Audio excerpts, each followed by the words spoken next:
Welcome to the Cochrane Show. My name is John Cochrane. I'm in Townsville, Australia. This is my dad, Scott Cochrane. We love all things sports. And Dad, have you Yes, been sir. watching the NHL playoffs? I have, John, and more than usual, which is a little bit strange because, the team I support primarily, the Vancouver Canucks, they didn't even make the playoffs. And yet this year I found it just very compelling. A lot of great series going on. How about you? What are you gorging on these days? Well, I'm mainly NBA, but I have a thought on the NHL. People think hockey is a Canadian sport. Is that Right. true? Because Canada never wins the Stanley Cup. Well, there's two ways to define that. Where are the teams and where are the players from? There was a day when almost all the players were Canadian, but I think now it's only about 40% because it's such a global game now. But yeah, Canadian teams never seem to win the cup, even though their rosters are not necessarily Canadian. So I don't know what's going on there. Unbelievable. We need to step up our game. I think so. And there's a lot of people have theories about why this is, but so there's 32 teams in the National Hockey League. 7 of them are in Canada. So you'd think just law of averages, they'd win the cup, every 3-4 years, 4 or 5 years maybe. But they haven't won a cup in Canada It's been 30 plus, it's been 32 years, right?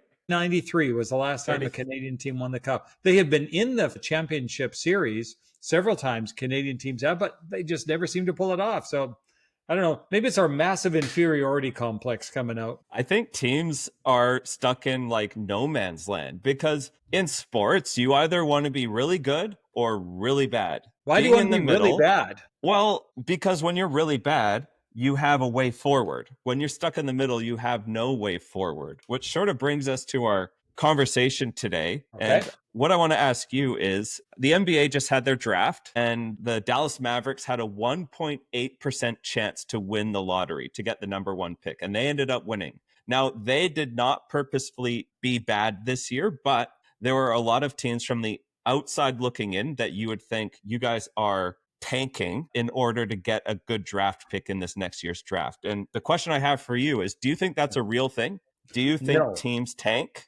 I think they do not. Next question. No, really, John. I think this gets talked about a lot that either teams are tanking or they should be tanking in order, to get the better draft picks. Personally, I think there's no way that happens. I think that fans will sometimes bring their own perspective into this. Oh, they're tanking. Oh, they got to be tanking. I just don't think that happens. Yeah, explain. Like, where's your proof? Because I've got proof that it does happen. Do you now? You have actually little hard evidence. Yeah, but I would like to hear you. All right. So here's the reason I think it does not happen. For one thing, I try to imagine the coach or the general manager, the president, the owner of the team sitting down with their players and saying, I'm sorry, I want you to lose the next 3 games. These are professional, proud athletes, and I don't think they would play along with that just so that, if management says, yes, but if you lose the next 5 games, we can draft better players who might mature and become great players in 3 or 4 or 5 years. Now,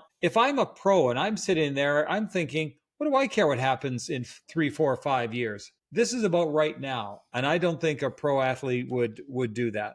So that's number one. Number two, if a team were to so-called tank, which for definition, we're talking about intentionally losing, right?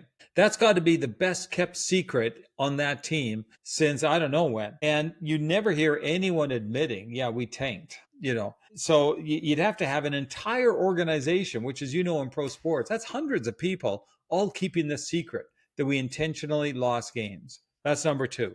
Can I give you a third one? Yeah, go for it. Give me your third option because I'm going to drop a truth You're bomb going to on you. smash them all to smithereens. So here's number 3. Think that a team's winning culture is something very, very difficult to build and very easy to lose. And I don't think that any team, I'm talking about management and coaching, any team worth their salt would risk a winning culture to say, we're going to intentionally introduce losing into our team in order to get a draft pick. So for those 3 reasons, tanking does not happen in professional sports. John. Well, you make some good points, but I think the evidence is clear that tanking does happen because, Explain. All right, you've got maybe a third of the season left or 2/3 of the season left or a quarter of the season left or even half the season left. Okay. Oftentimes the writing is on the wall at what your current team is. Like, what is your ceiling as a team? Yep, I get that. And if your ceiling is we're not going to make the playoffs,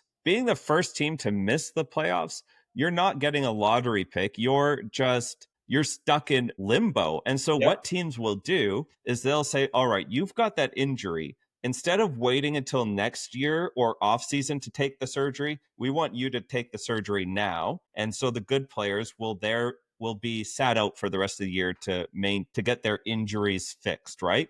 And so the team is doing everything in their power to not put their best level of competition on the floor or on the ice or on the field, because there's no point. You're not going to win everything. So we might as well plan for next year and get some better talent in.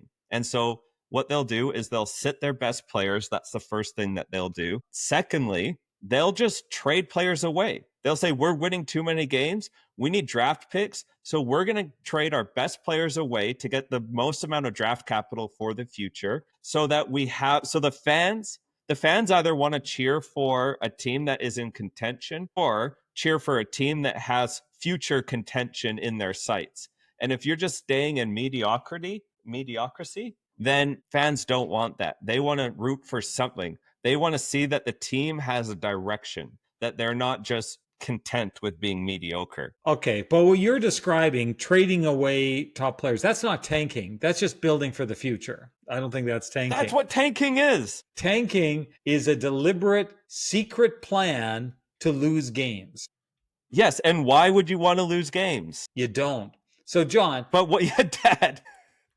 So I'm your superstar on your team, okay? I'm a hockey player on a hockey team. I've scored 45 goals and I get a bonus at 50 goals, okay? I also get a bonus if our team wins X number of games.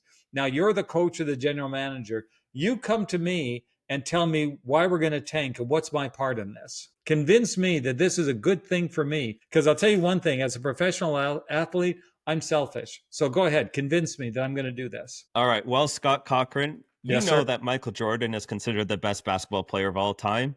Yes, sir. Why is that? Because he's won 6 championships. Oh, that's true. So do you want to be in the same conversation as Michael Jordan? Yes, I would like to. Well, to do that, you need to win championships. We're not going to win championships with this team. So I want you to sit out as the star player so that we can get you more help for the future, so that you can be in the same conversation as Michael Jordan. Do you really? Okay, so let's say that conversation has happened across the NHL and across the NBA. And let's say that I'm going to be generous. 90% of the time, the player says, okay, but let's talk about the 10%. Okay.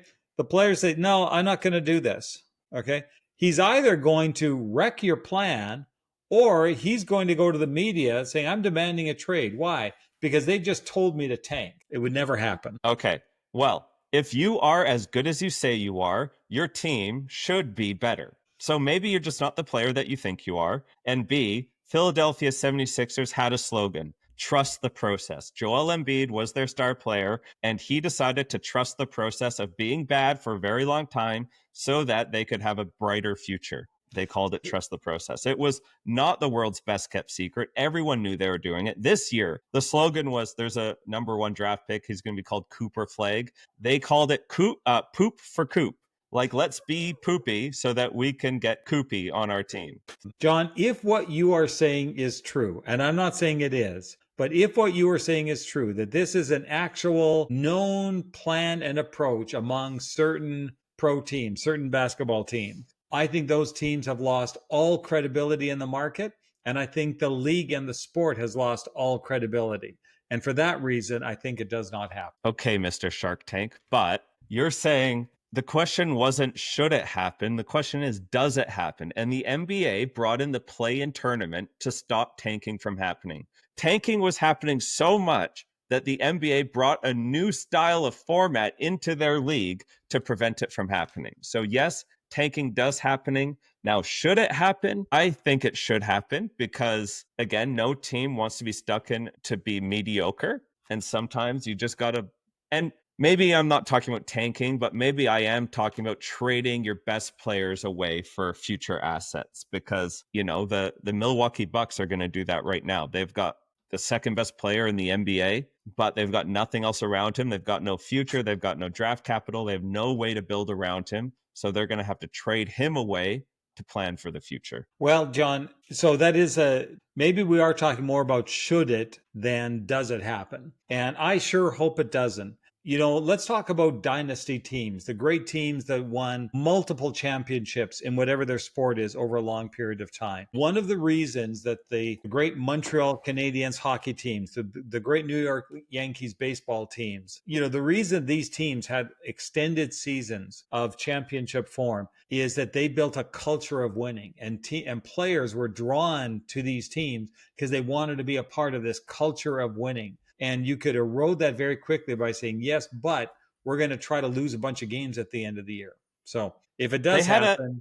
The Yankees had a culture of winning because they had the most money. The Canadiens had a culture of winning because there was like 4 teams in the league and everyone wanted to play in Montreal. Montreal, that's not true. New York Islanders won 4 Stanley Cups in an era when there was over 20 teams. Hey, Dad, question. Yes, how sir. do these best players get on these good teams? There's got to be a certain answer you're looking for, because the obvious is they get drafted, they get traded, and so they get drafted. So do everything you can as an organization to draft generational talent if you want to be good. But that does not extend to tanking. Well, I see your side of things with should teams tank. I don't know if teams should tank because like that Philadelphia 76ers team that had the trust the process slogan, they've never won. Like they have a losing culture. I think teams are generally losing organizations, right? There's teams like the San Antonio Spurs or the Canadiens. Like there are teams that are winning organizations that typically don't deliberately tank. They might, if their star player has a nagging injury and they're not going to win, they might say sit the rest of the season out, and that might work best in their favor. But if we're talking about do teams tank, I think it's unequivocally yes. And I think it's unequivocally no. So there we land. Well, I'm glad we've got closure. I would love to hear what other people think. If you think teams tank or should tank, drop a thumbs up, comment below, and we'd love for you to subscribe to the channel as we continue to talk all things sports. Dad, have a good evening. And you.